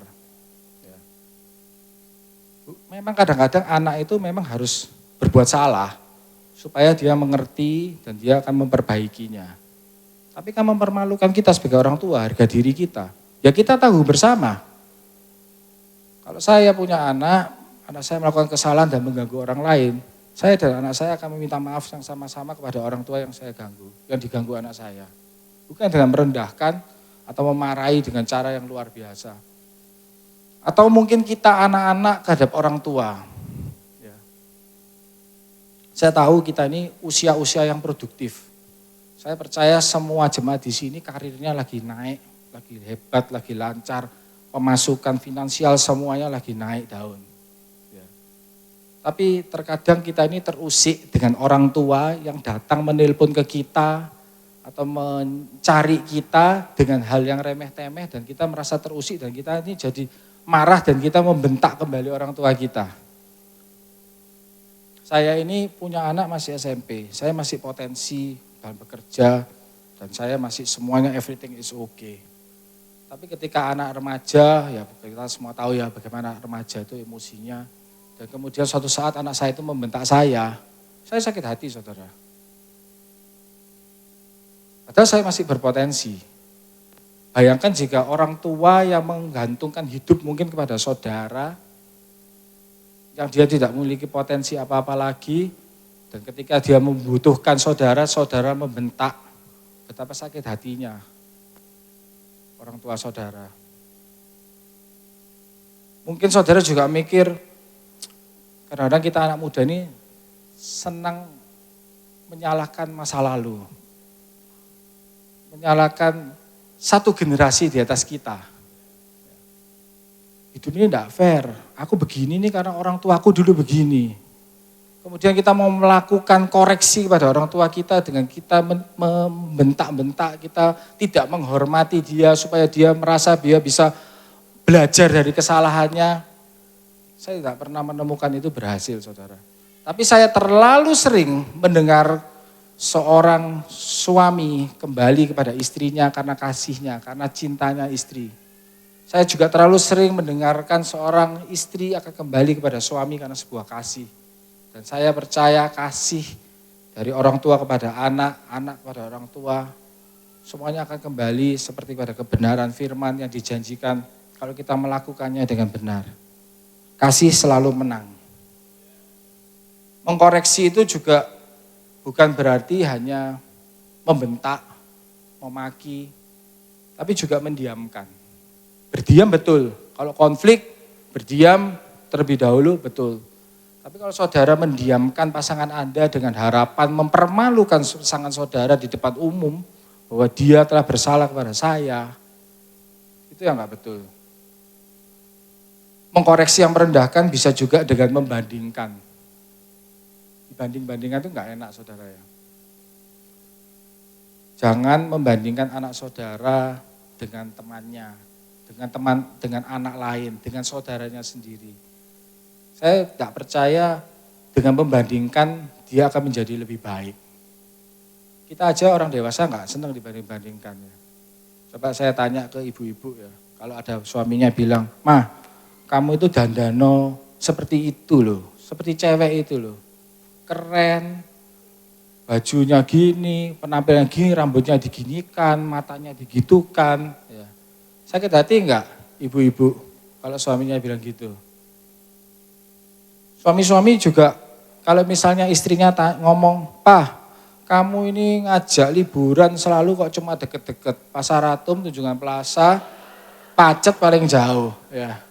Enggak kayak suaminya itu loh, bisa ke Eropa, Amerika, Australia, Hong Kong. Sakit enggak bapak-bapak? Jadi jangan kita ini membanding-bandingkan ya. Banding-bandingkan tuh enggak enak. Dan itu percayalah itu tidak pernah berhasil. Ya. Saya minta pemain musik untuk bisa kembali. Maka sesuai tema bulan ini Christ likeness.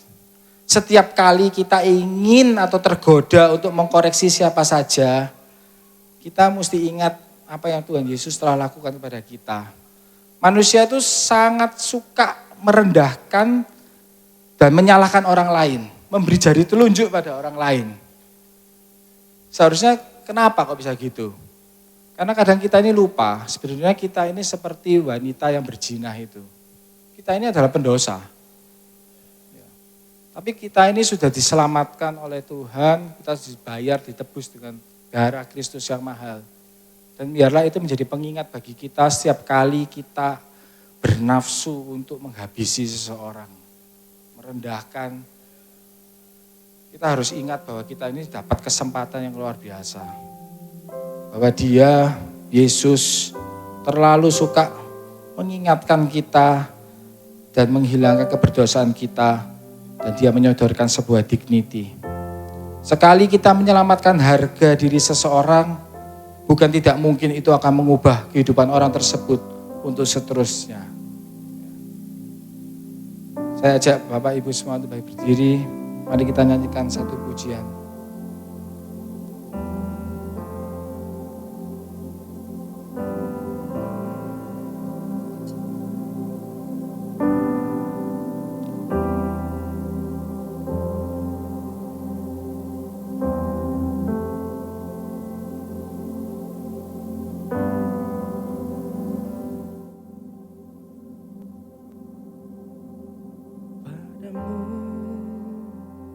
Rajaku menebusku dengan harga tertinggi dan kau beri segalanya, mengangkat derajat untuk menjadi anakmu, Rajaku. Menebusku dengan harga tertinggi dan kau beri segalanya, mengangkat derajat untuk menjadi anakmu, Bapa kau Rajaku. Saudara, lagu ini saya pernah diingatkan oleh koko rohani saya di Komsel Ahava, Ko David.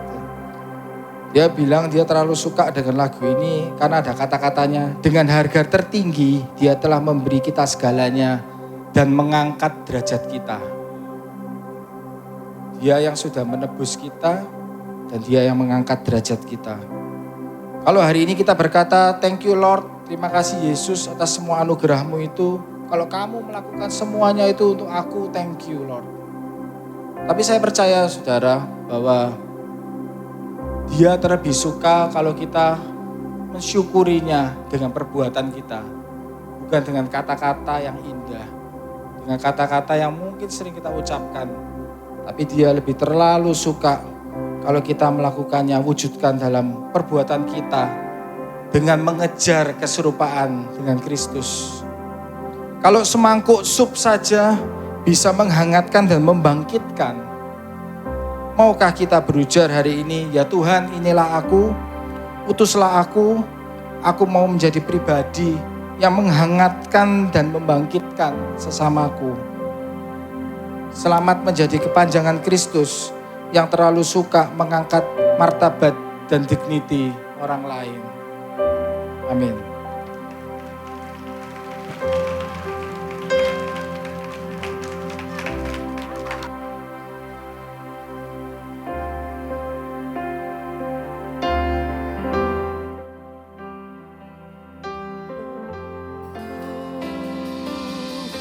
Segala yang baik ada karenamu.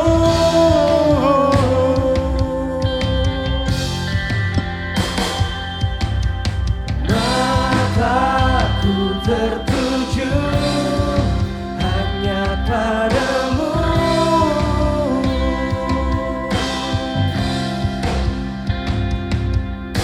Segala yang baik ada karenamu.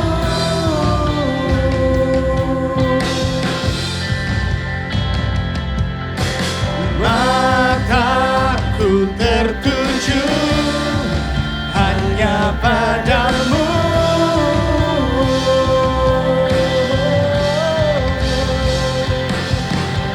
Segala yang baik ada karenamu.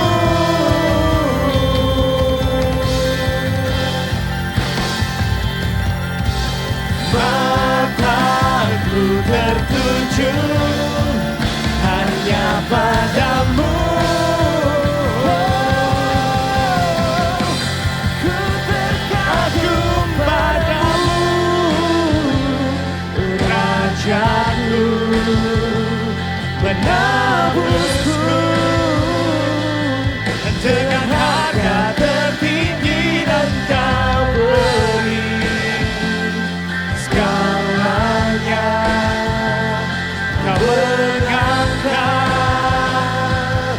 derajatku untuk menjadi anakmu, Rajaku, penebusku,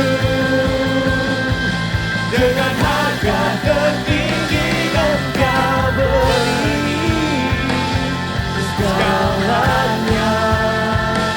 Kau mengangkat derajatku untuk menjadi anakmu, Bapa, kau Rajaku. Beri sorak-sorak tepuk tangan yang luar biasa bagi Raja kita yang luar biasa. Kita tidak perlu merendahkan orang untuk supaya kita menjadi tinggi. Sebab posisi kita sudah tinggi. Sebab derajat kita sudah dinaikkan. Oleh karena penebusan Kristus dalam kehidupan kita. Ia memandang suatu pandangan yang baik terhadap diri kita. Oleh karena itu ia memberikan nyawanya. Ia memberikan yang terbaik dari dalam kehidupannya. Bukan dengan emas perak. Bukan dengan permata. Tetapi dengan nyawanya sendiri. Bahkan ia, Tuhan Yesus Kristus, mengosongkan dirinya. Mengambil rupa seorang manusia. Bahkan seorang hamba. Mati taat di kayu salib. Oleh karena menunjukkan bahwa harga dirinya dia adalah Allah. Ia menunjukkan bahwa siapa kita, ia mengasihi kita dengan sempurna. Ia taat kepada Allah Bapa supaya apa yang Allah Bapa kehendaki untuk setiap kehidupan kita, untuk setiap apa yang Allah Bapa lihat dalam potensi kehidupan kita, digenapi semuanya. Mari kita lakukan perjamuan kudus hari ini dengan suatu pengertian bahwa kita semua telah dibayar oleh darah yang mahal. Bukan dengan suatu barang yang murahan. Ini adalah suatu darah yang mahal yang dikorbankan bagi setiap kehidupan kita. Persiapkan hati kita saudara semuanya. Angkat roti di tangan kanan kita. Tanda kita menghormati pengorbanan Kristus di atas kayu salib. Pada malam waktu Yesus diserahkan. Ia mengambil roti. Mengucapkan syukur ke atasnya. Dan kemudian memecah-mecahkannya dan berkata bahwa inilah tubuhku. Yang dipecahkan bagi kamu semuanya. Perbuatlah ini setiap kali engkau melakukannya. Menjadi peringatan akan aku. Saudara semuanya, bukankah roti yang sudah kita pecah-pecahkan ini adalah persekutuan kita dengan tubuh Kristus. Mari kita makan sama-sama dengan percaya.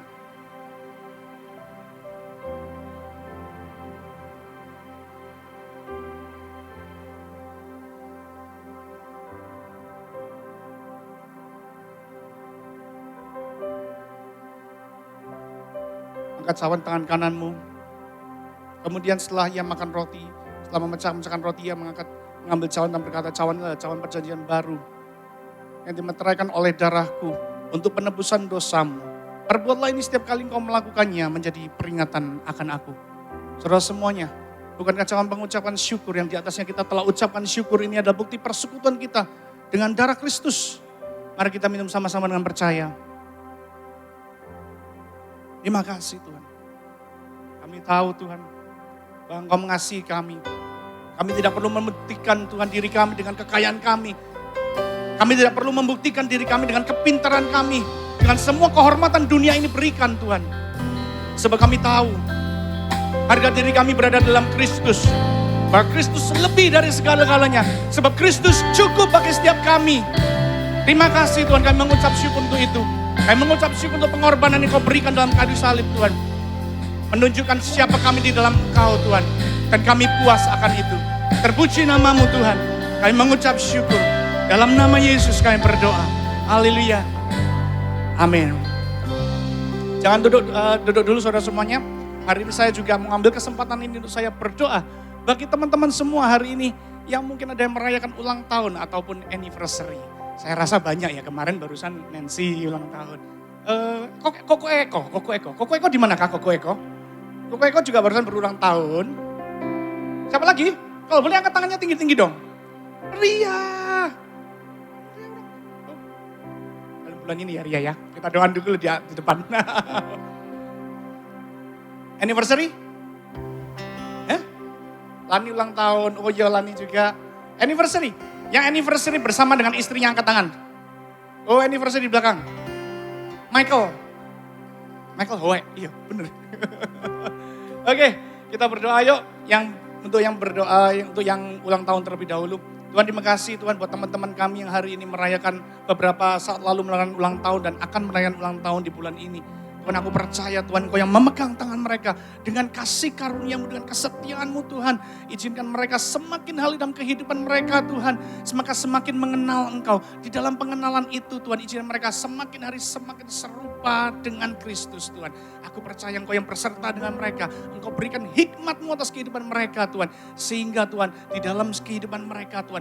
Mereka mengalami kemenangan demi kemenangan Tuhan. Menjadi seperti Kristus menjadi destinasi kehidupan mereka. Dan hamba-Mu juga hari ini berdoa untuk pasangan-pasangan tempat ini yang sedang anniversary Tuhan. Tuhan aku percaya Tuhan, pernikahan mereka terus akan dibuat kuat. Pernikahan mereka disustain Tuhan. Sebab Kristuslah ada di tengah-tengah pernikahan mereka Tuhan. Kristus yang menjembatani setiap perbedaan-perbedaan mereka. Bahkan Kristus menjadi perekat dalam kehidupan mereka Tuhan.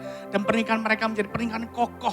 Pernikahan yang memberikan impact. Pernikahan yang memberikan influence Tuhan. Di tengah-tengah kondisi dunia yang semakin kacau, semakin gak karu-karuan. Mereka memberikan rasa asin mereka Tuhan kepada dunia ini yang sedang menjadi tawar.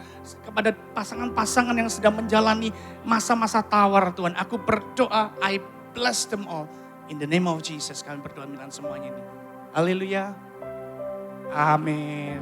Saya boleh minta Pak Daniel Yanuar untuk menutup ibadah hari ini di dalam doa berkat. Bapak, kami bersyukur untuk semua yang Tuhan sudah karuniakan dalam ibadah ini. Kami percaya kami akan pulang tidak sama lagi dengan ketika kami datang. Kami menyambut firman kebenaran-Mu dan kami bersyukur Tuhan berikan kepada kami pengajaran-pengajaran yang baik. Karena itu saudara-saudaraku yang terkasih, pulanglah dengan semua berkat dari Sang Raja yang turun dalam kehidupan-Mu yang menuntun engkau berjalan hidupmu dari iman kepada iman, dari anugerah kepada anugerah, dari kekuatan kepada kekuatan, dari kemenangan, from victory to victory, and even from glory to glory. Hari ini sampai Maranatha kedatangannya, bahkan sampai selama-lamanya. Dalam nama Yesus semua yang percaya sudah diberkati, katakan sama-sama amin. God bless you Royal. Selamat hari Minggu, Tuhan memberkati. See you next week. Hallelujah.